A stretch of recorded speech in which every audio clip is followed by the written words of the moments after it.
అలాగే ఆయన రక్తం పాపలుకున్నటువంటి మనల్ని ఆయన ప్రేమించి ఆయన రక్తంతో మనల్ని పవిత్రపరిచాడు. మనం ఇంకనూ పాపలుగా ఉండగానే యేసుక్రీస్తు వారు మన కొరకు చనిపోయారు. అది నీ కొరకు నా కొరకు చేసినటువంటి నిబంధన. ఇందులో మనం చేయి పెట్టినప్పుడు ఆయనతో మనం పాలువారమై ఉంటాము. చేయి పెట్టిన వారు ఆయనతో పాలు లేదు. ఎందుకంటే ఆయన విశ్వసించట్లేదు, ఆయన నమ్మట్లేదు, ఆయన్ని సంపూర్ణ రక్షకుడిగా అంగీకరించట్లేదు. నిజమైనటువంటి రక్షకుడు యేసే, నేను పాపిగా ఉన్నటువంటి నన్ను బ్రతికించినటువంటి దేవుడు, నా ఇబ్బందులు నా బాధలు అన్ని కూడా ఆయన భరించి నన్ను స్వస్థపరిచినటువంటి వాడు యేసే అని నువ్వు నమ్మినప్పుడు బాప్తిసం పొంది, మారు మనసు పొందిన తర్వాత బాప్తిసం పొంది ఆయన బలలో పాల్గొంటాం. కనుక ఇది అపవిత్రమైనది కాదు, ఇది పవిత్రమైనటువంటి రక్తం, నీతిమంతుని యొక్క రక్తం. కనుక మన కొరకు ఆయన పాపి అయ్యాడు. ఆయన ఏ పాపము లేదు. ఆయన చెప్పినటువంటి మాట, నాలో ఎవరైనా పాపం ఉందని నిరూపించగలరా, రుజువు చేయగలరా అని అడిగాడు. అయినప్పటికీ ఒక పాపి వలె సిలువలో ఆయన మరణించాడు. సిలువలో మరణించడం అంటే భూమి మీద ఉండడానికి అర్హత లేనివాడని అర్థం, శపించబడిన వాడని అర్థం. ఆయనకి ఆకాశానికి భూమికి మధ్య ఒక కొయ్యని నిలబెట్టి దాని మీద ఆయనను చంపారు. మరి నిజంగా ఎవరి కొరకు ఆయన చేయాలి? తప్పిపోయిన కుమారుని చూసినట్లయితే ఆయన ఇష్టానుసారంగా ఆయన పోయినప్పటికీ తండ్రి ప్రేమించాడు. దూరం నుంచి చూడగానే పరుగు పరుగును వీళ్ళు ఆయన కౌకలించుకొని ఆయనకు వస్త్రములు ధరించి, చెప్పులు తొడిగించి, చేతికి ఉంగరము పెట్టించి ఆయన ప్రేమించాడు. ఆయన వ్యతిరేకంగా తిరిగాడు అనేటువంటి ఆ కోపాన్ని ఆయన మర్చిపోయాడు. కానీ ఆయన దగ్గరికి మళ్ళీ తిరిగి వచ్చాడనే ఆనందంలో ఆయన వ్యతిరేకించినటువంటి ఆ మాటలు కానీ ప్రవర్తన కానీ ఏది జ్ఞాపకం రాలేదు. నిన్ను నన్ను కూడా దేవుడు అలాగే రక్షిస్తూ ఉన్నాడు. చూడుము, నా అరచేతులలో నిన్ను చెక్కుని ఉన్నాను చెప్తా ఉన్నాడు ఆయన. నా అరచేతులలో నేను చిక్కుకొని ఉంటాను, ముదిము వచ్చే వరకు నిన్ను ఎత్తుకుని వాడను నేనే, నా కౌగిలలో నిన్ను కౌగిలించుకుని వాడను నేనే. అబ్బా, ఇంతటి ప్రేమ నీకు ఎక్కడ దొరుకుతుందండి? ఈరోజు స్నేహితుల దినోత్సవం. ప్రాణం పెట్టినందుకంటే ప్రేమించే స్నేహితులు ఇంకెవరైనా ఉన్నారా? యేసుక్రీస్తు కన్నా ఇంకెవరైనా ఉన్నారా? ఆయన ప్రాణం పెట్టాడు నీ కొరకు, నా కొరకు, ఈ కొరకు, నా కొరకు ఆయన ప్రాణం పెట్టాడు. నిజంగా ప్రేమించే నిజమైన స్నేహితుడు, నిజమైన స్నేహితుడు, ఆయన మాటలు వింటే నిజమైన స్నేహితుడు. ఈ ఆరాధనలో ఆయనకి కావలసింది గొర్రెల బలులు కాదు, వేలాది దూడల బలులు కాదు. ఆయన అడిగేది ఏంటంటే ఈ విరిగి నలిగినటువంటి హృదయమే. నీలో నీ నుండి ఏది ఆయనకి అవసరం లేదు. కానీ ఎప్పుడైతే మారు మనసు పొంది విరిగి నలిగినటువంటి మనసుతో ఆయన ఆరాధిస్తావో ఆ ఆరాధన ఆయనకి కావాలి, ఆ ఆరాధన ఆయనకి కావాలి. కేవలం పెదవులతో స్తుతించే ఆరాధన ఆయనకు వద్దు. హృదయపూర్వకంగా ఆత్మతో ఆరాధించాలి, సత్యముతో ఆరాధించాలి, పూర్ణ మనస్సుతో పూర్ణ ఆత్మతో ఆయన ఆరాధించాలి. మనం ఆరాధిద్దామా? హల్లెలూయా. ఈ యొక్క బంధువులు కానీ, ఈ యొక్క స్నేహితులు కానీ నేను విడిచిపోయి ఉండొచ్చేమో, నేను ఘోర పాపిని అని అనుకుని ఉండొచ్చేమో. ఇదిగో ఆయన పిలుస్తూ ఉన్నాడు, ఆయనని పిలుస్తూ ఉన్నాడు. కనుక మనం ఆయన్ని ప్రభువా అని క్షమించు, లేదంటే ఆయన చేసిన మేలును జ్ఞాపకం చేసుకో. ప్రభువా, నా పరిస్థితి ఒకప్పుడు ఇది, కానీ నన్ను ఈ విధంగా చేస్తావు, ఆయన నీకు కృతజ్ఞతలని ఆయనకు ఆరాధన చేద్దాం. ఘోర పాపినైనా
ఆయన ఆత్మతో ప్రతి ఒక్కరు నింపబడుతుంది కాక. పరిశుద్ధ పరిచు యెహోవాయే, యెహోవా శిక్షను పరిశుద్ధ పరిచువాడు. నువ్వు బాధ్యత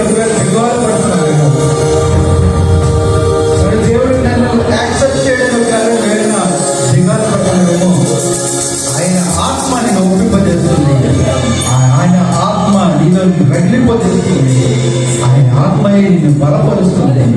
ఆయన ఆత్మయే నిన్ను నీతిమంతునిగా చేస్తుంది.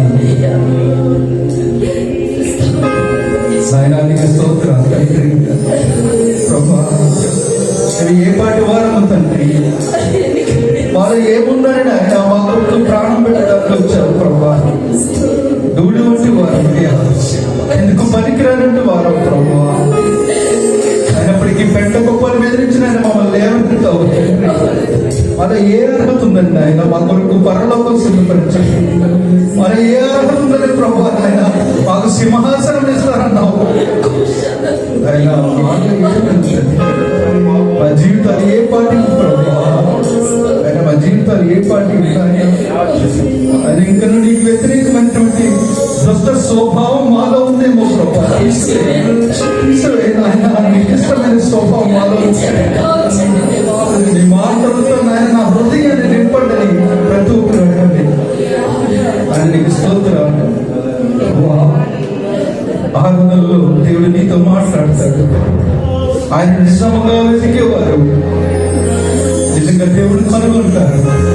హృదయ శుద్ధి గలవారు దేవుని చూచెదవారు చెప్పారు. దేవుడు హృదయ శుద్ధి గలవారు దేవుని చూస్తారు. దేవుని చూడాలనుకుంటే ఈ హృదయంలో ఇష్టమంతైనా కూడా పాపం ఉండకూడదు, ద్వేషం ఉండకూడదు. ఆయన బలను సమీపించే ముందు నీ హృదయాన్ని సిద్ధపరచుకోండి. ఆయన బలను సమీపించే ముందు నీ యొక్క నిన్ను నీవు పరిశీలించుకో. ఒకవేళ నీ సహోదరుని మీద ఏదైనా కోపం ఉందేమో, ఈ సహోదరుని మీద ఏదైనా భేదం ఉందేమో, ఇప్పుడే క్షమించండి. ఇప్పుడే క్షమించండి. పరిశుద్ధానికి వందనాలు. ఆయన ఈ ఆరాధనలో ప్రభా ప్రతి ఒక్కరితో మాట్లాడారు. ముఖ్యంగా నీ ఆత్మను ప్రతి ఒక్క బిడ్డ పైన ఆయన పేరు పేరు నింపారు. నీకు స్తోత్రం. ఆవగించంతలో ప్రభు ముక్కలను చిన్నగా ఉన్నటువంటి విశ్వాసంతో మేము అడుగుతూ ఉన్నాం ప్రభా. ఆయన మా విశ్వాసం అడగడానికి సరిపోదు ప్రభా. ఇదిగో తండ్రి, అయినప్పటికీ అడుగుతున్నాం ప్రభా, నువ్వు మమ్మల్ని మార్చగలవు. ఆయన మా జీవితాలు మార్చగలవు, మా జీవితాలు కట్టగలవు ప్రభా. ఆ జీవితం ఇంతేనో కానీ మేము అనుకుంటున్నామేమో, కానీ మా కొరకు నీ ప్రణాళిక గొప్పదైంది ప్రభా. నీకు స్తోత్రం తండ్రి. ఈ పరిశుద్ధ రక్తంలో ఈ పరిశుద్ధ ఆయన శరీరాన్ని ప్రభు భుజించుండగా ప్రభా మమ్మల్ని బలపరచండి. మా యొక్క బలహీనతలు తీసివేయండి. ఈ రక్తముతో ప్రభా మమ్మల్ని తండ్రి నీతిమంతులుగా తండ్రి చేశారు. నీకు వందనాలు. దాన్ని జ్ఞాపకం చేసుకోవడానికి ప్రభా అటు హృదయం బాబాన్ని నేర్చుకుని అడుగుతున్నాము. ఈ ఆరాధనలో ప్రతి ఒక్కరితో మీరు మాట్లాడాలని నమ్ముచున్నాం ప్రభా. ఇది మాట్లాడినందుకై నీకు వందనాలు. రేయి పౌలు కూడా నీ సన్నిధిలో ప్రభా నిన్ను చూస్తూ ఉండాలి, నిన్ను వెతుకుతూ ఉండాలి, నీ కొరకు ఆశతో ఉండాలి ప్రభా. దుబ్బు నీటి వాగుల కొరకు ఆశపడినట్లుగా ప్రభా మా ప్రాణాలు నీ కొరకు ఆశపడాలి ప్రభా. అది కదయ్యా నీకు ఇష్టమైనటువంటి గొప్ప బలి, అది కదయ్యా నీకు ఇష్టమైనటువంటి జీవితం, అది కదయ్యా నిజమైనటువంటి క్రైస్తవ జీవితం. అవును ప్రభా, అటు స్థితిలో నువ్వు తీసుకురాగలరు నమ్ముచున్నాం తండ్రి. నీ బోధనాలు ఇంతవరకు తండ్రి ప్రతి ఒక్కరితో ఆయన మీరు మాట్లాడేందుకు వందనాలు తెలుస్తూ ఆయన ముందు జరగబోయే యొక్క బలారాధన కార్యక్రమం కూడా మీరు నడిపించుకోండి. యేసునామములో ఈ ఆరాధన అంతయు నాయన నీకు సమర్పిస్తూ మా స్తుతులపై మా ఆరాధనపై నీవే ఆశీర్వడు కమ్మని యేసునామములో ఈ ప్రార్థన అంతయు కూడా సమర్పించి అడిగి యేసునామములో అడిగి వేడుకుంటున్నాం మా పరమ తండ్రి.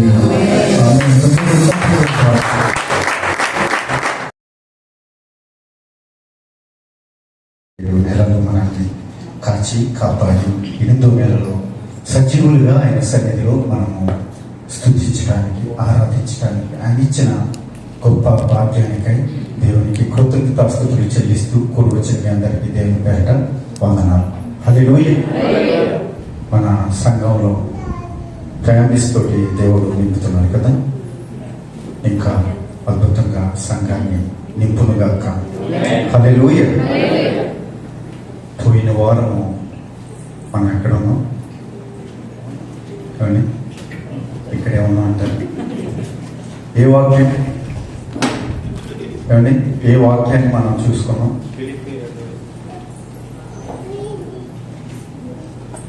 రోమేయులకు రాసిన పత్రిక 12వ అధ్యాయం 2వ వచనం చూసుకుంటే ఎక్కడ ఆగా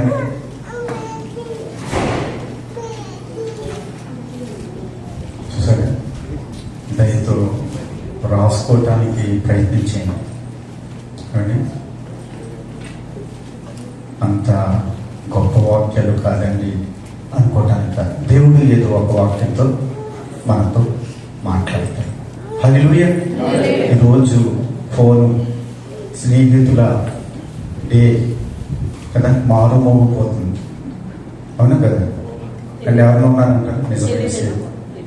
తెలీదా? దేని స్తోత్రం. తెలియకపోవడం చాలా మంచిది.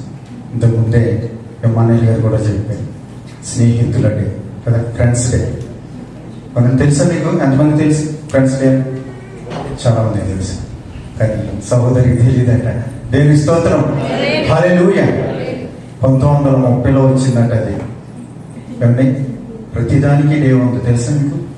జబ్బుకు కూడా డే ఉంది, దేవుడికే డే లేదు. ఎయిడ్స్ డే ఉంది కదా, friends day, fathers day, mothers day, ప్రతి ఒక్కరికి ఉంది. సిస్టర్స్ డే కూడా ఉంది. బట్టల షాపులు పెట్టాడంటే తెలిసి మీకు, ఒకరికొకరు చీర కొనుక్కుని పెట్టుకోవాలి. దానికోసం బట్టల షాపులు సిస్టర్స్ డే పెట్టారు. ప్రతిదానికి డే ఉంది, కానీ దేవుడిని స్తుతించడానికి మాత్రం డే లేదు. మనం మాత్రం పాటలు పాడేస్తాం. ఏం పాడాం? ఆరాధన పాటలు, బెరకమణి గారి పాట పాడరా సార్? రాజాని భవనములో వేయి పగలు వేచి మనము ఒక గంట, సపోజ్ ఒక గంట నిలబడి వాక్యం చెప్తున్నాను అనుకోండి, మనకు అస్సలు మొఖంలో రక్తం ఉండదు. ఏంటండి 40 నిమిషాలు ఇచ్చేది, ఈయన గంట వాక్యం చెప్పేస్తున్నారు అనిపిస్తుంది. కానీ పాట మాత్రం ఈజీ కదా, ఫ్రీ, మనీ లేదు దానికి, రే పగలు. కానీ మనం ఒక గంటే దేవుని సన్నిధిలో ఉంటాం. చూసారా?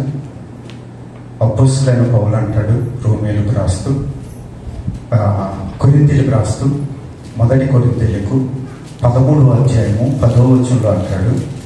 చదవండి. పూర్ణమైనది వచ్చినప్పుడు 11వ వచనం చదవండి. నేను పిల్లవాడినై ఉన్నప్పుడు, ఎలా ఉన్నాడట? పిల్లవాడినై ఉన్నప్పుడు, పిల్లవాడిగా ఉన్నప్పుడు పిల్లవాని వలె మాట్లాడితిని, పిల్లవాని వలె మాట్లాడి, పిల్లవాని వలె తలంచితిని, పిల్లవాని వలె తలంచితిని, పిల్లవాని వలె యోచించితిని. యోచించితిని. పెద్దవాడనై, ఏమయ్యాడంట? పెద్దవాడనై, మనం అయ్యామా లేదా? ఏమండి?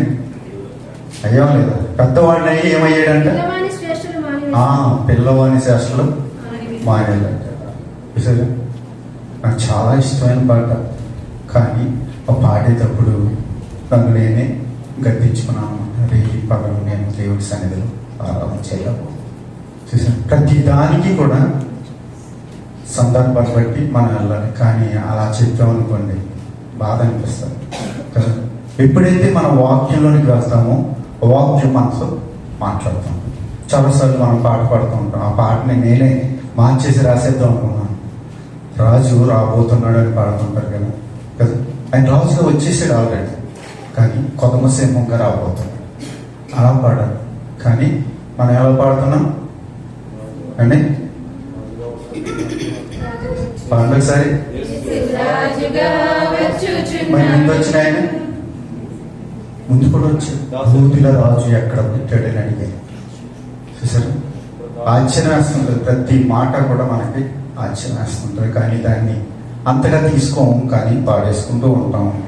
ప్రతి పాటకి కూడా మనం దేవుని యొక్క సన్నిధిలో లెక్క అప్పచెప్పవలసిన వారు మేము ప్రియ సహోదరి సహోదరి ఇలా చెప్తే బాధ ఉంటుంది. ఒక్కొక్కసారి హెచ్చరిస్తున్నప్పుడు ఆ బాధ, ఆ మాట మిమ్మల్ని తాకొచ్చు. కానీ ఎవ్వరు నాకు శక్తులు కాదు, నేనెవరికి శక్తులు కాదు. వాక్యం ఉన్నది ఉన్నట్టుగా చెప్తున్నాను దయతో. ఎందుకంటే మీ ఆత్మలకు నేనే బాధ్యత. ఇక్కడ వాక్యం చెప్తున్న ఎవరైనా సరే బాధ్యతే. ఎందుకంటే ఇది జోకులేయట్లేదు, నవ్వించట్లేదు, ఇలాగేమి ఉండదు కదా. యేసుక్రీస్తు ప్రభు ఎక్కడ నవ్వించలేదు, ఎక్కడ జోకులేదు. ఆయన మాట్లాడుతుంటారు, హృదయాలు మండిపోయి. ఎప్పుడు చంపేద్దామని చూశారు కదా, ఎప్పుడు తోసేద్దామని చూశారు. అంటే అంత బాధ కలిగింది. ఆయన ఎందుకు చెప్పాడంటే వాళ్ళు ప్రేమించి చెప్పాడు, అంతేనే కదా. కానీ ఈ లోకంలో ఎవ్వరూ నిజమైన స్నేహితులు లేరు. దేవుడు మాత్రమే నిజమైన స్నేహితుడు. ఇద్దరు కనిపిస్తారు మనకి బైబిల్లో. వాళ్ళు ఎలా ఉన్నారంట, వాళ్ళ హృదయాలంటే ఒకళ్ళ హృదయం ఒకళ్ళు కలిసిపోయిందంట. చూసారా ఏమండి? అంతలా కలిసిపోయి హృదయాలు ఏమీ లేవు. మీకా గ్రంథంలో 7వ అధ్యాయంలో 5వ వచనంలో ఉంటుంది, ముఖ్యమైన స్నేహితుడు నీవు నమ్మొద్దు. స్నేహితులు ఏదో విధంగా మనం బాధపెడుతుంటారు. నేను కూడా అనుకున్నాను ఒకప్పుడు, ఫస్ట్ నుంచి ఇప్పటి వరకు ఇదే నా నిజమైన స్నేహితుడు, ఈ తప్పక వేరే వాళ్ళు ఇక్కడ ఎవరిలో లేదని. కానీ ఇప్పుడు కనిపించదు. కానీ యేసుక్రీస్తు ప్రభు మాత్రం నిజమైన స్నేహితుడు. యోహాను సువార్త 15వ అధ్యాయం 15వ వచనంలో మనం చూడగలిగితే, యోహాను సువార్త, దాసుడు మన యజమానుడు చేయడాన్ని ఎరుగుడు కనుక ఇంక మిమ్మల్ని దాసులని పిలువక స్నేహితులని పిలుచుచున్నాను. చూసారా, అబ్రహాముని స్నేహితుడిగా ఎంచుకున్నట్టే మనల్ని కూడా దేవుడు స్నేహితుడిగా ఎంచుకుంటాడు. కానీ అబ్రహాం అంత నమ్మకం, అంత విశ్వాసంతో మనం బ్రతకాలి. అప్పుడు దేవుడికి మనం స్నేహితులుగా ఉంటాం. దేవుని స్తోత్రం. హల్లెలూయా. రోమీయులకు రాసిన పత్రిక 12వ అధ్యాయము 2వ వచనం మొన్న మనం చదువుకున్నాం పోయిన వారు. చదవండి ఒకసారి, సమయం బట్టి మనం ముందుకు వెళ్తాం.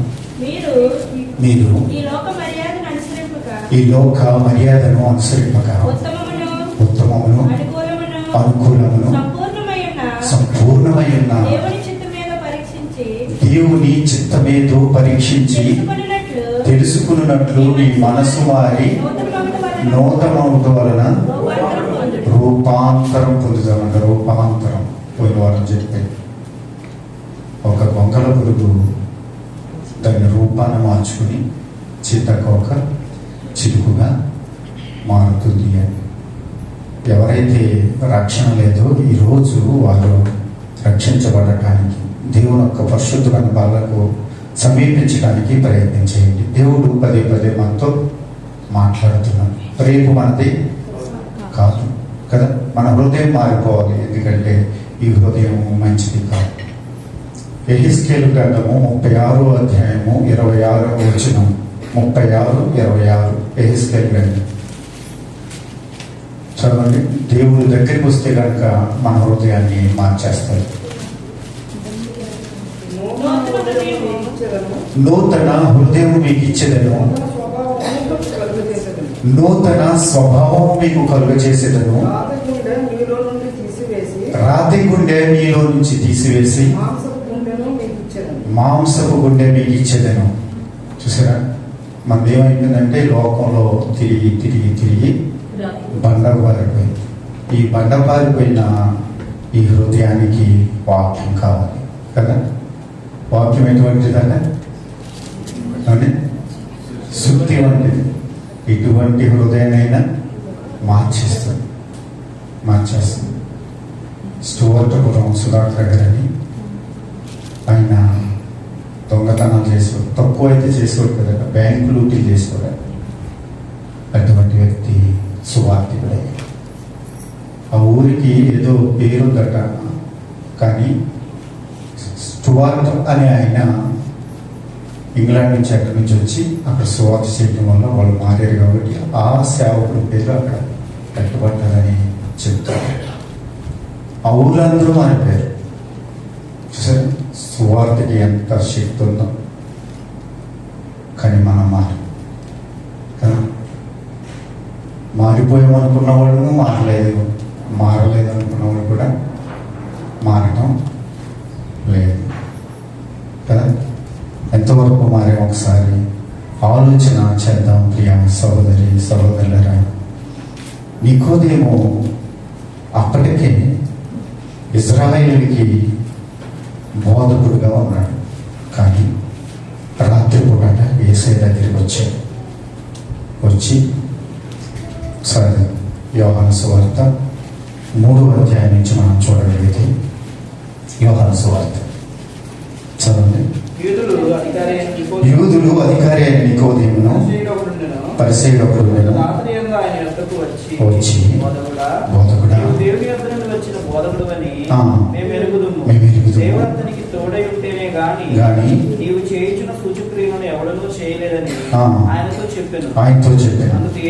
అందుకు యేసు అతనితో క్రొత్తగా జన్మించి ఒక్కడు క్రొత్తగా జన్మింతేనే కానీ అతడు దేవుని రాజ్యంలో చూడడానికి దేవుడు నీతో నిత్యముగా చెప్పుచున్నాను. అందుకు నికోదేము ముసలివాడైన మనుషుడు ఎలాగూ జన్మింపగలడు తల్లి గర్భమందు ప్రవేశించి జన్మింపగలడా అని అడగగా, యేసు ఒక్కడు నీటి మూలముగాను ఆత్మ మూలముగాను జన్మింతేనే కానీ దేవుని రాజ్యంలో. మనము పెళ్లి చేసుకుని ముందుకు వచ్చేసాం కదా. 2001 బనియస్లో వాక్యం చెప్పాను. పేతురు రాసిన పత్రిక నుంచి రక్షణ గురించి చెప్పినప్పుడు ఒక సహోదరి అప్పటికే చక్కగా ప్రార్థన చేసి ఆ వాక్యం అయిన తర్వాత నాకు బాప్తిసం కావాలి అన్నాడు. అంటే నేను దేశం వెళ్తున్నానమ్మా, ఇంటికి వెళ్ళి వస్తాను, ఈ లోపల ఉపవాసం ఉండు, ప్రార్థన చేయి, వచ్చిన తర్వాత బాప్తిసానికి సిద్ధం చేద్దాం అన్న. ఇప్పటికీ ఒక సేవకుడు ఇక్కడ అద్భుతంగా వాడబడుతున్నాడు. ఆయనతో చెప్పిందట, గంటిల రాజు గారికి అడిగాను, ఆయన బాప్తిసం ఇవ్వలేదు, ఈ శుక్రవారం వచ్చామా అన్నాడు. ఇచ్చేసాను. చూసారా, చాలామంది ఇలా పరిగెడుతూ ఉంటారు. కొత్త వాళ్ళు వెనకాల పరిగెడతారు. ఇక్కడ 1000 తీసుకున్నారు కళ్యాణ్ నుంచి, నర్సాపు నుంచి ఒక సేవకుడు వస్తారు. వాళ్ళు మరలా తిరిగి లోకంలో కలిసిపోయారు, ఏది విడిచిపెట్టారు. సంఘ కాపరి ఉండి ఆయన పరిస్థితి ఏంటి, వాళ్ళ బ్రతుకులు ఏంటి అని చూస్తారు. కానీ మనము కొత్తగా వచ్చిన వాళ్ళ ద్వారా తీసుకోవాలి అని ప్లాన్ చేస్తూ ఉంటాం. ఇంతకీ ఆమె ఏమైందంటే, నేను 1 నెల ఉండి ఇంటికి వెళ్ళి మళ్ళీ తిరిగి వచ్చేసరికి ఆమెకు మొదటి వారం పరిశుద్ధమైన బలలో పాల్గొవాలి. అంటే నెల అయ్యింది బాప్తిసం తీసుకుని బల్లారాధన కార్యక్రమం నేను వచ్చేసాను. అక్కడ నేను కూడా బల్లారాధన ఇచ్చేవాడిని. ఆమె తీసుకోలేదు. నాకు ఆమె బాప్తిసం తీసుకుందని తెలుసు. పక్క వాళ్ళని అడిగాను. ఆమె మరొక ఫ్యామిలీ పెట్టింది. చూసారు, ఎందుకు తీసుకున్నాము అని దేవుడు క్షమిస్తారా? మనం కూడా ఒకవేళ అలా ఉన్నాము, ఒకసారి ఆలోచన చేయాలి. ప్రియ సహోదరులుగా పబ్లిక్గా సంఘం ఎదుట ఆకాశము భూమి సాక్షిగా బాప్తిసం తీసుకుని ఎక్కడికి వెళ్ళిపోయారు చూసారా? మారు మనసు లేకుండా బాప్తిసం తీసుకుంటే అలాగే ఉంటుంది. పబ్లిక్గా ఆమె సమర స్త్రీలాగా కనిపిస్తుంది. అది కాదు, మనం చాలా సీరియస్గా ఉండాలి. దేవుడు రాబోతున్నాడు. రోమీయులకు రాసిన పత్రిక 2వ అధ్యాయము, రోమీయులకు రాసిన పత్రిక 2వ అధ్యాయము మొదటి నుంచి చదువు. తీర్పు తీర్చు మనుషుడా, నిరుత్తరుడు అయి ఉన్నావు, దేని విషయంలో ఎదుటివానికి తీర్పు తీర్చుతున్నావు, దాని విషయంలో నీవే నేరస్తుడవని తీర్పు తీర్చుకుంటున్నావు. ఏలయనగా తీర్పు తీర్చి నీవును అట్టి కార్యములే చేస్తున్నావు కావా, అట్టి కార్యములు చేయవారి మీద దేవుని తీర్పు సత్యమును అనుసరించినదే అని ఎరుగుదుము. అట్టి కార్యములు చేయువారికి తీర్పు తీర్చుచు వాటినే చేయుచున్న మనుషుడా,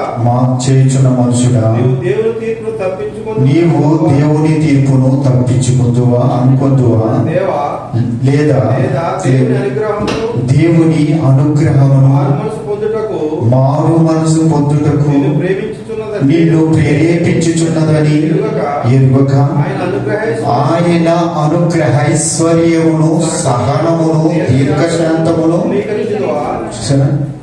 ఆయన సహనాన్ని ఆయన దీర్ఘశాంతాన్ని ధృవీకరిస్తున్నాం. అనేక సార్లు ప్రేరేపిస్తూ ఉంటారు. దేవుని ఆత్మ బాప్తిసం తీసేసుకోవాలి, దేవుని కొరకు బ్రతకాలి అని.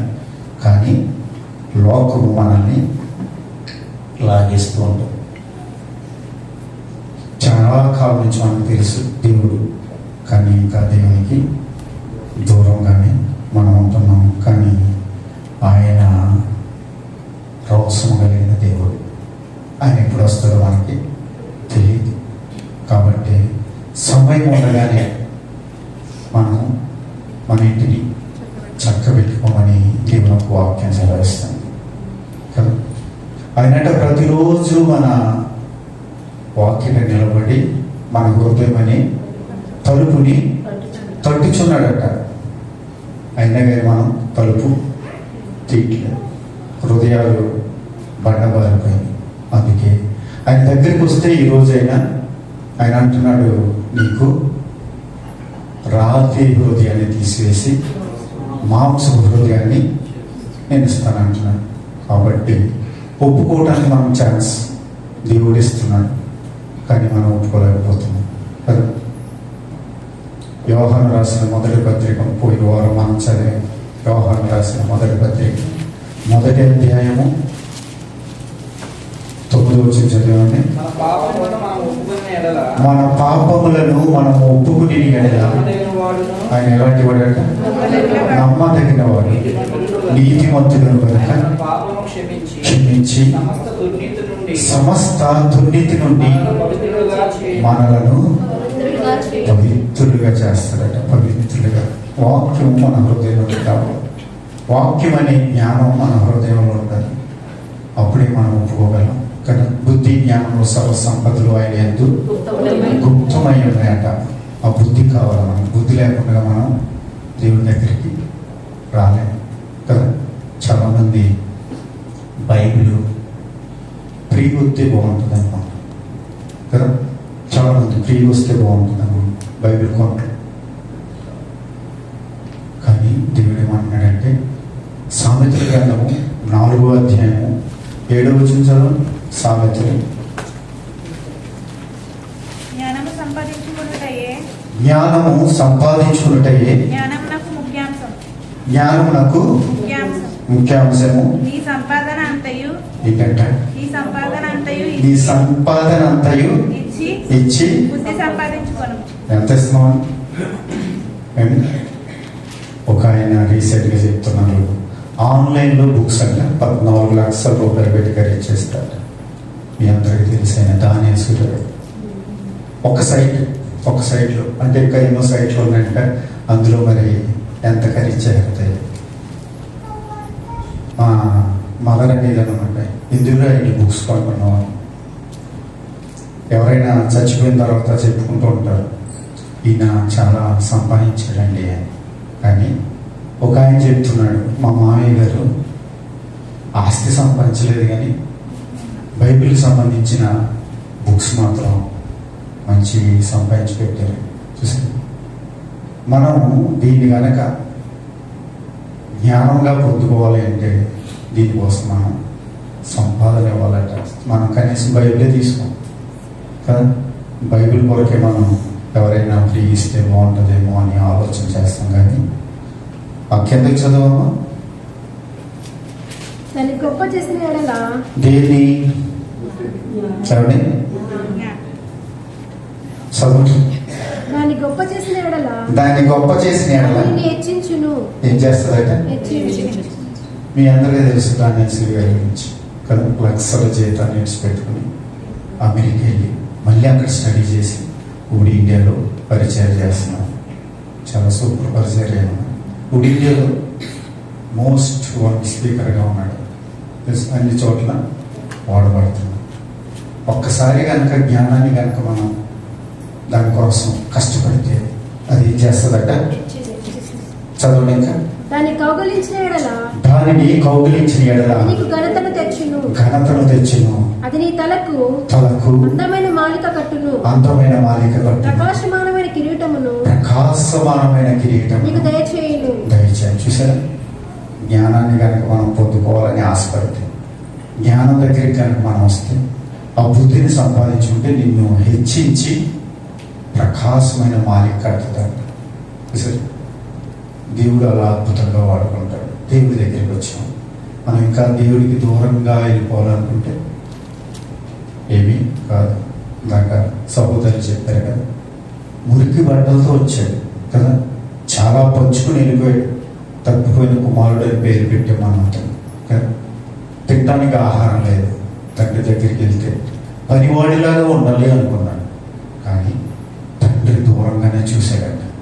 చూసి కౌగిలించుకున్నాడట. మురికి బట్టలతో వచ్చాడు కదా, అతను కౌగిలించుకోకముందు బట్టలు మార్చలేదు, ఆయన కౌగిలించుకోకముందు ఉగ్రం పెట్టలేదు, ఆయన కౌగిలించుకోకముందు ఏది చేయలేదు కదా, స్నానం చేయలేదు, కౌగిలించుకున్నాడు. అది ప్రేమ, తండ్రి ప్రేమ, మనం నమ్మిన దేవుడి ప్రేమ. దేవుడి స్తోత్రం. మరి అటువంటి ప్రేమను ఇంకా మనము ధృవీకరిస్తున్నాం కదా. హెబ్రీయులకు రాసిన పత్రిక 2వ అధ్యాయము 3వ వచనం చూడండి. హెబ్రీయులకు రాసిన పత్రిక. ఇంత గొప్ప రక్షణను ఎంత గొప్ప రక్షణ అంటే మనం నిర్లక్ష్యం చేసిన ఏమండి, ఎంత గొప్ప రక్షణ ఒక గొప్ప రక్షణ. చూసారా? రక్షణ వేరు, గొప్ప రక్షణ వేరు. ప్రతిదీ అలా ఉంటుంది. దేవుని ఒక వాక్యంలోకి వెళ్తే ప్రతిదీ కూడా అలా వ్రాయబడ్డది. రక్షణ వేరు, గొప్ప రక్షణ వేరు. చూసారా? ఆ రక్షణ మనం ఏం చేస్తాము? నిర్లక్ష్యం చేస్తే మనము ఎలాగూ తప్పించుకుంటామని దేవుని ఒక వాక్యం సెలవిస్తుంది. ప్రియ సహోదరి సహోదరు, మరి ఆ రక్షణ లేకుండా ఎవరైనా ఉంటే, రక్షణ కలిగి కూడా దాన్ని నిర్లక్ష్యం చేస్తుంటే, ఈరోజు దేవుడు మనతో మాట్లాడుతున్నాడు కదా. మనం దేవుడి దగ్గరికి వచ్చేయాలి. దేవునికి స్తోత్రం. హల్లెలూయా. ఒక తల్లి ఆసుపత్రిలో జాయిన్ అయితే కుమారుడు వచ్చాడు. వచ్చి డాక్టర్ గారు అడుగుతున్నాడు, నా తల్లికి మంచి మెడిసిన్ ఇవ్వండి, నా తల్లిని బ్రతికించింది. తల్లికి మెడిసిన్ ఇవ్వడానికి మేము మా దగ్గర ఏం లేదు, మీ దగ్గరే ఉంది అన్నాడు. ఏంటి అంటే, నా కుమారుడు మారాలి అంటుంది మీ తల్లి, నేను మారేనని చెప్పు అన్నాడు. అంటే ఈయన దొంగతనాలు, త్రాగులు, ఇటువంటి దానికి బానిసయ్యాడు. నా కుమారుడు మారాలి అనుకుంటున్నాడు. ఆసుపత్రికి వెళ్ళిపోయింది, ఎమర్జెన్సీలో ఉంది, కొడుకు ఇప్పుడు బాధపడుతున్నాడు, వెళ్ళి చెప్పండి. నేను మారలేదు కదండి. ఎలా చెప్పండి డాక్టర్ గారు, మీరే మందుతో బతికించండి అంటే, ఈ మాట బట్టి ఆవిడ బ్రతుకుతుంది అంటే వెళ్ళి సరే కదా, ఒక అబద్ధమే కదా, మాట్లాడేద్దాం అనుకున్నాడట. వెళ్ళి అమ్మ నేను మారిపోయాను అన్నాడు. టక్కలు వేసుకొచ్చిందట. అప్పుడు వరకు భోజనం చేయని ఆవిడ టక్కలు వేసుకొచ్చింది. బాబు ఇంటికి వెళ్ళిపోదాం అని తీసుకెళ్ళిపోయి ఓపిక లేకుండా పాయసం చేస్తాను బాబు అని వెళ్తుందట. కిచెన్లో ఫ్రెండ్స్ ఫోన్ చేస్తున్నారట, రారా ఎక్కడో ముందు తాగుదాం. ఎందుకంటే గ్యాంగ్లో అలవాటు పడిపోయాడు కదా అండి, మారలేని మనిషి. అప్పుడు ఆలోచన చేశాడట, ఒక అబద్ధం ఆడితేనే నా తల్లి నాకు పాయసం ఇస్తుంది, నా ఫ్రెండ్స్ నన్ను చెరుపుతున్నారు మందుతోటి, నిజంగా మారితే నా తల్లికి ఎంత సంతోషం, నా తల్లికి ఎంత సంతోషం అని మారిపోయింది. ఇలా ప్రతి ఒక్కరూ మారడానికి ప్రయత్నాలు ఉన్నాయి, కానీ దేవుని యొక్క వాక్యం మన మీద వర్షం కురిసినట్టుగా కురుస్తాం కదా, మనకు మాత్రం మార్పు లేదు. అవునా? అనేక వారాలుగా క్రీస్తు యేసుకు కలిగిన మనసు మీరును కలిగి ఉండమని దేవుని యొక్క వాక్యం సెలవిస్తుంది. అందులోంచి మనం మారు మనసులోకి వచ్చి రక్షణలోకి వస్తుంది కదా. నమ్మి బాప్తిసం పొందినవాడు రక్షించబడతాడట. రక్షించబడ్డ తర్వాత నీవు ఎలా నడవాలి, ఏంటి, ఏం చేయాలి, పరిశుద్ధాత్మ దేవుడు నీతో ఉండి మాట్లాడుతున్నాడు. అయ్యో నేను ఉండలేనేమో, నేను బ్రతకలేనేమో అనుకుంటూ ఉంటాం. నా తల్లి కూడా అలాగే ఉంది. నువ్వు ఎలా బ్రతుకుతావు, నీ భార్యను తీసుకెళ్ళిపోయి బాప్తిసం తీసుకుంటాను అంత. కానీ దేవుడు అద్భుతంగా మారుస్తాడు. నా ఫ్రెండ్స్ అన్నారు, ఏంటి ఇంత చిన్న వయసులో నువ్వు బాప్తిసం తీసేసుకున్నావు అని. అది చిన్న వయసు ఏం కాదు, అప్పటికే నా హృదయ ఆ సమయాన్ని వేస్ట్ చేసాను అనుకున్న సమయం దేవుడి దగ్గరికి వచ్చిన తర్వాత. 29 సంవత్సరాలప్పుడు నేను బాప్తిసం తీసుకున్నాను నా వయసులో. కానీ అప్పటికి నా ఫ్రెండ్స్ అంటున్నారు 60-70లో తీసుకోవాలట వాళ్ళ సిద్ధాంతం. కానీ ప్రసంగి గారు అంటారు 12వ అధ్యాయంలో, చదవండి ఒకసారి. ప్రసంగి గ్రంథము 12వ అధ్యాయం మొదటి నుంచి చదివితే దుర్దినములు రాకముందే దుర్దినములు రాకముందే సూర్యచంద్ర నక్షత్రములకు చీకటి కమ్మకముందే వాన వెలిసి తరువాత ఆ మేఘములు మరలా రాకముందే బాల్య దినములందే నీ బాల్య దినములందే నీ సృష్టికర్తను స్మరణకు తెచ్చుకోమంటాడు. బాల్య దినం కదా. ఎవరైనా ఉన్నారా బాల్య దినంలో సృష్టికర్త దగ్గర ఎదిగినోళ్ళు? సమయంలో ఉన్నాడు కదా. పాలు విడిచిన తర్వాతే తీసుకెళ్ళిపోయాట దేవుడి సన్నిధికి ఇచ్చేసినాడు. చూసారు, పోయిన వారం చెప్పాను, మన బిడ్డలను కనుక వాక్యంలో పెంచితే వాళ్ళ జీవితంలో 3 హెచ్లు ఉంటాయని చెప్పాను. చెప్పండి ఏమండి? హోలీ, హ్యాపీ. అవును, వాళ్ళు హోలీగా ఉంటారు. వాక్యానుసారంగా హోలీగా ఉన్నప్పుడు వాళ్ళు హెల్దీగా ఉంటారు. ఆ హెల్దీలోంచి హ్యాపీనెస్ వస్తుంది. హోలీగా లేకపోతే బయట తిరుగుతారు, వాళ్ళ ఆరోగ్యాలు పాడు చేసుకుంటారు, హ్యాపీనెస్ ఉండదు. కాబట్టి మన పిల్లల్ని చిన్ననాటి నుంచి కూడా దేవుని యొక్క వాక్యంలో పెంచవలసిన బాధ్యత తల్లిదండ్రులుగా మన మీదే ఉంది. లేదంటే దాని పర్యవసానం మనం తప్పనిసరిగా అనుభవిస్తూ ఉంటాం. అనుభవించిన వాళ్ళకి అవి తెలుస్తుంటాయి. అందుకే మన బిడ్డల్ని ఎలా పెంచాలి? ప్రార్థన చేసుకుంటున్నావా? వాక్యం చదువుకుంటున్నావా? ఏమండి? అలా వాక్యంలో వారిని మనము పెంచే పరిస్థితిని మనము వారికి నేర్పించాలి. సహోదరి సహోదరులారా, అప్పుడే నీ వృద్ధాప్యంలో నిన్ను వారు పెంచుతారు కదా. లేదంటే చాలామంది పార్కుల్లో గతంలో చెప్పాను కదా, తండ్రిని తీసుకెళ్ళి శ్మశానంలో విడిచిపెట్టి వాడెవడికో డబ్బులు ఇచ్చి చనిపోతే బాధ్య అన్నాడండి. చూసారు, తల్లిని కొడుతున్నారు కదా. తల్లిని కొట్టేవాళ్ళు ఉన్నారు, బిల్డింగ్ మీద నుంచి గిట్టేసే వాళ్ళు ఉన్నారు. ఎందుకు అంటే వారికి ఎలాగ పెంచాలో తెలియదు. అవునంటారు కదా అండి. ఎఫెసీయులకు రాసిన పత్రిక 6వ అధ్యాయము మొదటి నుంచి చదవండి. ఎఫెసీయులకు ప్రభువునందు మీ తల్లిదండ్రులకు విధేయులై ఉండుడి, ఇది ధర్మమే. మీకు మేలు కలుగునట్లు మీ తండ్రిని నీ తల్లిని సన్మానింపుము. అప్పుడు నీవు భూమి మీద దీర్ఘాయుష్మంతుడవై ఇది వాగ్దానంతో కూడిన ఆజ్ఞలలో మొదటిది. తండ్రులారా మీ పిల్లలకు కోపము రేపక ప్రభు యొక్క శిక్షలోను బోధలోను వారిని పెంచుడి. దాసులారా యథార్థమైన హృదయం గలవారై భయముతోను వణుకుతోను క్రీస్తునకు వలె శరీరక్షమై మీ యజమానులైన వారికి విధేయులై ఉండుడి. చూసారా, దేవుని యొక్క వాక్యము భార్య భర్తతో ఎలా ఉండాలి, భర్త భార్యతో ఎలా ఉండాలి, తల్లిదండ్రులు పిల్లలతో ఎలా ఉండాలి, పిల్లలు తల్లిదండ్రులతో ఎలా ఉండాలి, బైబిల్ మాత్రమే చెప్పాలి. దేవుని స్తోత్రం, హల్లెలూయా కదా. ఆ వాక్యము మనలో లేకపోతేనే ఎరా రాజు అంటారు భార్య కదా. నా మీద చెప్పుకోండి, ఎందుకంటే మీ మీద నేను చెప్పడానికి సరిపోదు. దీన్ని నోర్మించిన సార్. దేవుని స్తోత్రం, హల్లెలూయా. బిడ్డలు కూడా తల్లిదండ్రుల పేర్లు పెట్టి పిలిచేవాళ్ళు ఉన్నారు.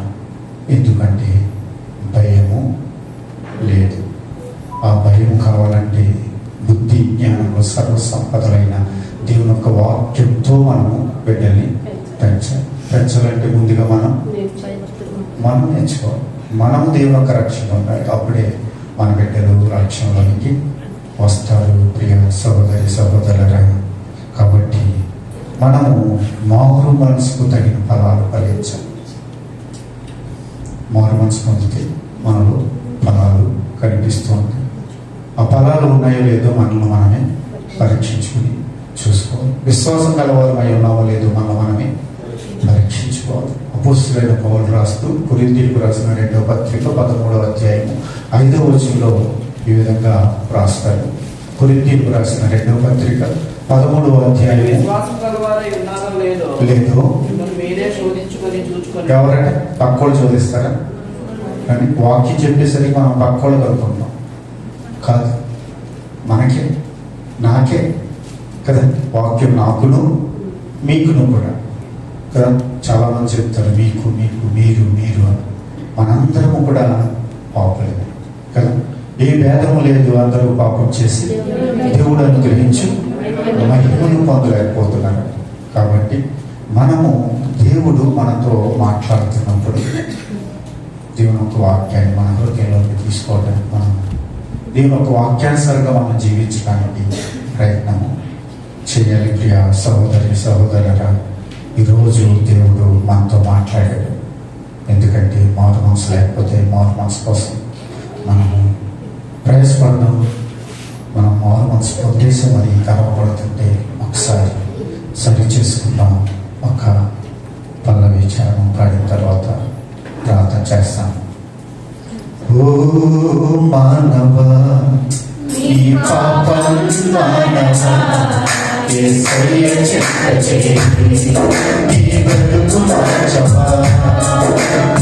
ఓ మానవ నీ పాపం మానవ యేసయ్య చెంత చేరి నీ బ్రతుకు మార్చవా. పాపంలోనే బ్రతుకుచున్నచో చెడు నీవేనము. పాపంలోనే మరణించినచో తప్పదు నరకము. పాపంలోనే బ్రతుకుచున్నచో చెడు నీవేనము. పాపంలోనే మరణించినచో తప్పదు నరకము.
సామెతల గ్రంథము 5వ అధ్యాయము 11వ వచనం. సామెతల గ్రంథము 5వ అధ్యాయము తుదకు నీ మాంసమును తుదకు నీ మాంసమును నీ శరీరమును నీ శరీరము క్షీణించినప్పుడు అయ్యో ఉపదేశం నేను ఎట్లు ఉపదేశంలో నేను ఎట్లు త్రోసివేసి నా హృదయం గద్దింపు నా హృదయము గద్దింపు నేను ఎట్లు ధృవీకరించదు నా బోధకుల మాట నేను నా బోధకుల మాట నేను వినకపోతే నా ఉపదేశకులకు నేను సెవియొక్కలేదు నేను సమాజ సంఘముల మధ్య నుండి నన్ను ప్రతి విధమైన దౌష్ట్యములకు లోబడుటకు కొంచెం చెప్పుకొనుచు మూలుగుచూనుందు ఆ మూలుగుల్లోనికి వెళ్ళకముందు కానీ ఉపదేశకుల ఉపదేశాన్ని మనము మన హృదయంలో పెట్టుకుంటే మన మాంసం మన శరీరం క్షీణించకుండా అద్భుతంగా దేవుడు పరలోకం కొరకు మనల్ని సిద్ధపరుస్తారు.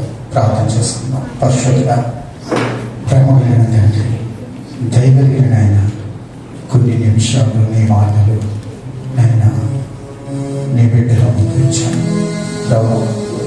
ఇంత గొప్ప రక్షణ మేము నిర్లక్ష్యం చేస్తే ఎలా తప్పించుకుంటే మనకి వార్తలు సరిస్తుంది అయినా ఈ ఉగ్రతన ప్రభావం తప్పించుకోవాలంటే మీ రక్షణ ప్రభావం పొందుకోవాలి. మీ మారు మనసు పొందాలి నాయన ప్రభా. మేము బాప్తీసం తీసుకోవాలి ప్రభా. రీతిగా మమ్మల్ని సిద్ధపరచండి. బాప్తీసం తీసుకున్న మేము, మారు మనసు పొందిన మేము, రక్షించబడ్డ మేము మీకు ఇష్టలుగా ఉండటానికి ప్రభా, శ్రేష్ఠులుగా ఉండటానికి, మీకు సమీపులుగా ఉండటానికి నాయన, మీ చిత్తాన్ని నెరవేర్చేవారు ఉండటానికి, మీ నామాన్ని గణపరిచేవారు ఉండటానికి ప్రభా మమ్మల్ని ఆయుధపరచమని ప్రార్థన చేస్తున్నాం తండ్రి. మీకు వందనాలు. ఏదో ప్రభా ఇప్పటి వరకు నీ బిడ్డలు నీ వాక్యం విన్నారు ప్రభా. అయినా ప్రభా ప్రతి ఒక్కరి హృదయాన్ని ప్రభా తండ్రి అయినా మెత్తన చేయండి. ప్రతి ఒక్కరూ హృదయంలో మీ వాక్యాన్ని ఉంచండి ప్రభా. నైనా వాక్యానుసరమైన జీవితాలను ఉపయోగించి మా కుటుంబాలను దీవించండి. మేము విశ్వసిన కుటుంబాలను మీ చేతులకు అప్పగిస్తాం. మా కుటుంబాలను మా బిడ్డలు మీ చేతులకు అప్పగిస్తాం. వారు ప్రభు హోలీగా ఉండటానికి, ప్రభు హెల్దీగా ఉండటానికి, ప్రభు వారు హ్యాపీగా ఉండటానికి, మీ వాక్యంలో పెరగడానికి సహాయం చేయండి. మీ వాక్యం ప్రభావండి మా బిడ్డల హృదయాలు ఉంచుకొని ప్రార్థన చేస్తాం. తండ్రి విడిచిన, తండ్రి మరిచిన, విడవని ఎడబాయినని తండ్రి వాగ్దానం ఇచ్చిన దేవుడు ప్రభా. మేము దూరంగా ఉన్నప్పటికీ నీవు సమీపంలో ఉన్న దేవుడు ప్రభా. స్తోత్రం. మా కుటుంబాల్లో కావాల్సిన ప్రతి ఒక్క అవసరం మీరు తీర్చి ఇక్కడ ఎవరైతే ఇంకా ప్రభా తండ్రి నైనా మీ రక్షణలో కొనసాగలేకపోతున్నారు వారితో మీరు మాట్లాడమని ప్రార్థన చేస్తాం. ఈ రాత్రి ప్రభా తండ్రి నన్ను బిడ్డలతో మాట్లాడలేను ప్రభా. ఈ సాయంకాల సమయంలో నీ బిడ్డలతో మాట్లాడమని ప్రార్థన చేస్తున్నాను తండ్రి. నేను మనుషులుగా మేము మాట్లాడలేదు, మీరు మాత్రమే మాట్లాడేదేవుడు, మీరు చూచుచున్న దేవుడు, అందరి హృదయాన్ని ఎరిగిన దేవుడు ప్రభా. మీకు వందనాలు. ప్రతి ఒక్కరిని సిద్ధపరిచి మేమందరం కూడా ప్రభా తండ్రి నన్ను జీవం కలిగిన దేవుని సంఘం అనే ఈ వ్యవసాయంలో ప్రభా తండ్రి నైనా కార్మిక వస్తువులు ఉండటానికి, దీని అభివృద్ధి కొరకు ప్రభావ మేము పాటుపడటానికి సహాయం చేయండి ప్రభా. మీకు వందనాలు. వచ్చి ప్రతి ఒక్కరిని మీ చేతులకు అప్పగిస్తున్నాం తండ్రి. మీరే దీవించండి, ఆస్వాదించండి. సంఘాన్ని ప్రభా తండ్రి నైనా మీరు ఫలింప చేయమని ప్రార్థన చేస్తాను. వాక్యంతో ప్రభా తండ్రి తండ్రి నైనా భయముక్తులు నేర్పించండి. వాక్యానుసారమైన జీవితాన్ని ప్రభావ మీరు దయచేయమని ప్రార్థన చేస్తాం. అయినా మీకు దూరంగా ఉండి ప్రభావ తండ్రి మేమేమీ చేయలేము. మీకు ఇష్టలు ఉండటానికి, మీ వాక్యానుసారంగా ఉండటానికి, మీరు నిలిచి ఉండటానికి మీరు సహాయం చేయండి. మంచి స్నేహితుడా మీకు స్తోత్రాలు. మా మంచి కాపారి మీకు వందనాలు నాయనా ప్రభావ. మీకు స్తోత్రాలు చెల్లిస్తాం. ఇంకా జరగవలసిన కార్యమంతా మీకు భయంకరంగాను మాకు ఆశీర్వాదకరంగాను జరిగించమని చేరవచ్చిన ప్రతి ఒక్కరిని మీ చేతులకు అప్పగించమని, సంఘమును మీరు దీవించి ఆశీర్వదించమని, వాక్యంలో ఫలింపజేయమని యేసు క్రీస్తు వారి శక్తి కలిగిన నామములో ప్రార్థించి పొందుకునే నామం పరమ తండ్రి.